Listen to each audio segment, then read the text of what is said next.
The Philippines, a Century Hence Summary. The Philippines, a Century Hence is an essay written by Philippine national hero Dr. Jose Rizal to forecast the future of the country within 100 years.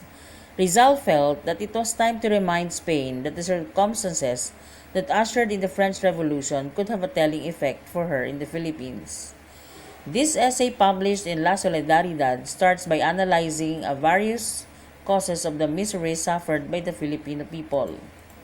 Spain's implementation of her military policies. Because of such laws, the Philippine population decreased dramatically. Poverty became more rampant than ever, and farmlands were left to wither. The family as a unit of society was neglected, and overall, every aspect of the life of the Filipino was retarded. Deterioration and disappearance of Filipino indigenous culture. When Spain came with the sword and the cross, it began the gradual destruction of the native Philippine culture. Because of this, the Filipinos started losing confidence in their past and their heritage, became doubtful of their present lifestyle, and eventually lost hope in the future and the preservation of their race. Passivity and submissiveness to the Spanish colonizers. One of the most powerful forces that influenced a culture of silence among the natives were the Spanish friars. Because of the use of the force, the Filipinos learned to submit themselves to the will of the foreigners. The question then arises as to what had awakened the hearts and opened the minds of the Filipino people with regards to their plight. Eventually, the natives realized that such oppression in their society by foreign colonizers must no longer be tolerated. One question Rizal raises in this essay is whether or not Spain can indeed prevent the progress of the Philippines. Keeping the people uneducated and ignorant had failed.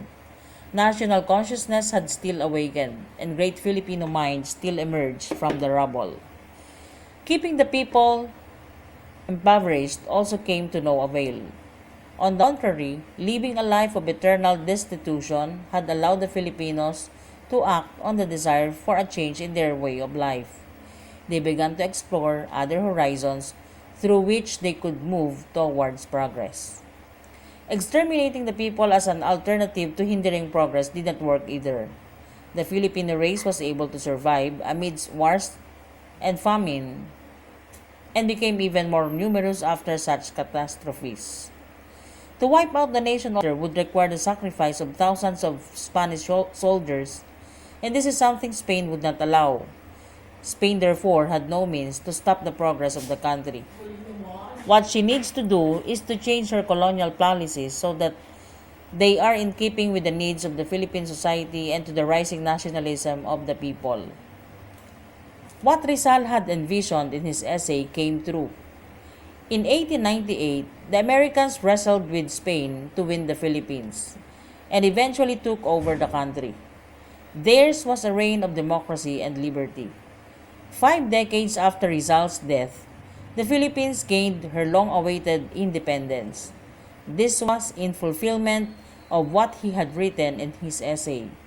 History does not record in its annals any lasting domination by one people over another, or of different races, of diverse usages and customs, of opposite and divergent ideas.